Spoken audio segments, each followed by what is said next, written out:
Alright, welcome back. It is the Mike and John show. It's our Super Bowl preview. We've already talked about some injuries. Talked about the Saints' keys to the game, if you just watched our last part. Now, the Colts' keys to the game. This isn't exactly a tough question. The keys to the game for the Colts are clearly number 18 to number 87 or number 44. The passing game. Peyton Manning just is going to have to throw the ball downfield because, like we discussed, the Saints secondary isn't exactly the best.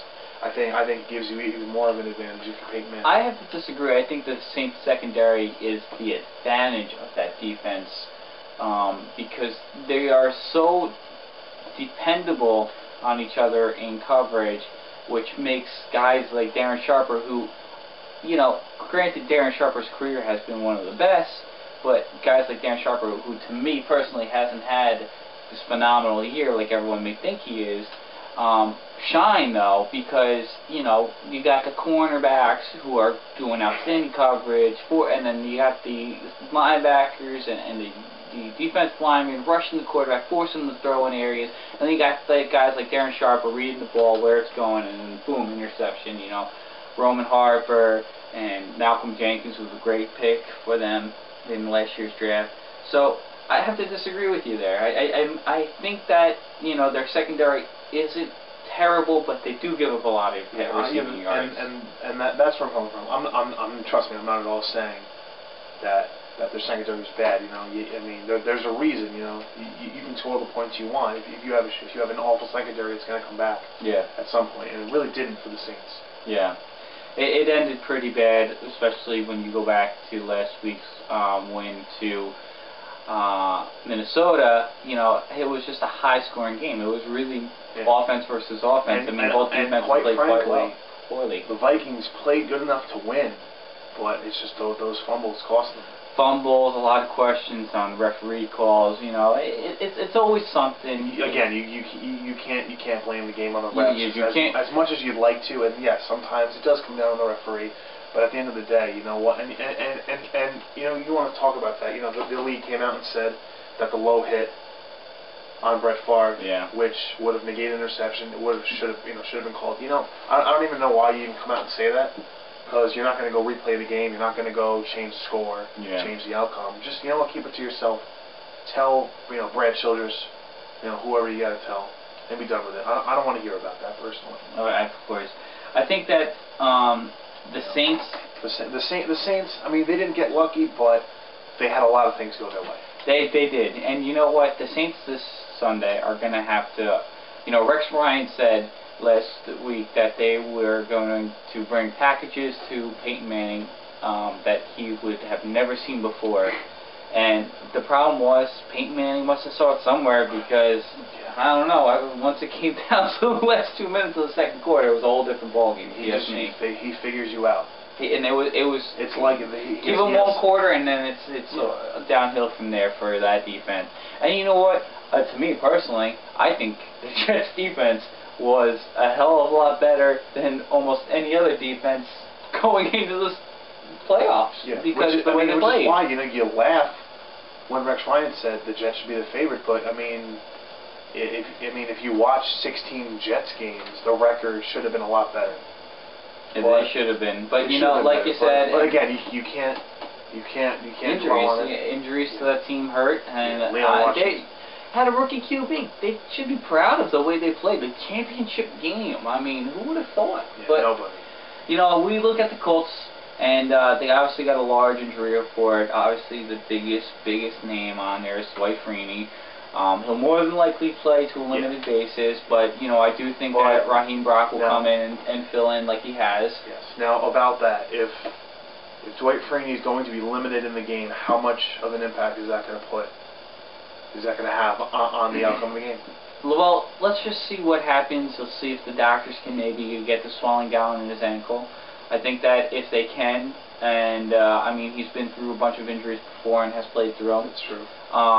I think that even with the rotation, you know, even if he's in there for one play every 4 downs, you know, that's still a big impact because you got to remember, you got Robert Mathis on the other side of that line, so that's a scary defensive front right there. You got to remember, these defensive tackles, guys who just came out of nowhere. Daniel Muir, who the hell knew of him? 30-year man from Kent State. Of course you're not going to hear of a guy like that. And then Eric Foster, who's stepped up, and these guys, maybe they're not full potential starters, but I mean, heck, they're nice rentals if you ask me.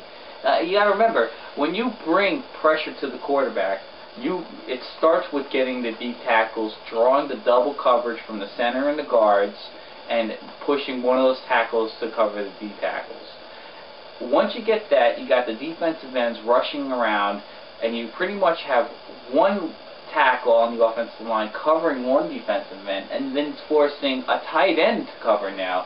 Do you think Jeremy Shockey is really that good to cover Robert Mathis or Dwight Freeney? Because I sure as heck don't. No. So right there, that's a big disadvantage, and I don't think that the offensive line might have that capability to block those kind of guys, but we also got to remember that Dwight Freeney has a grade 3 sprain in his ankle, which happens to most basketball players when they jump for a shot and they land on it wrong, rolls the ankle, and pretty much their whole right foot or left foot comes a big fat mess, and it's hard to move, but supposedly he's doing well.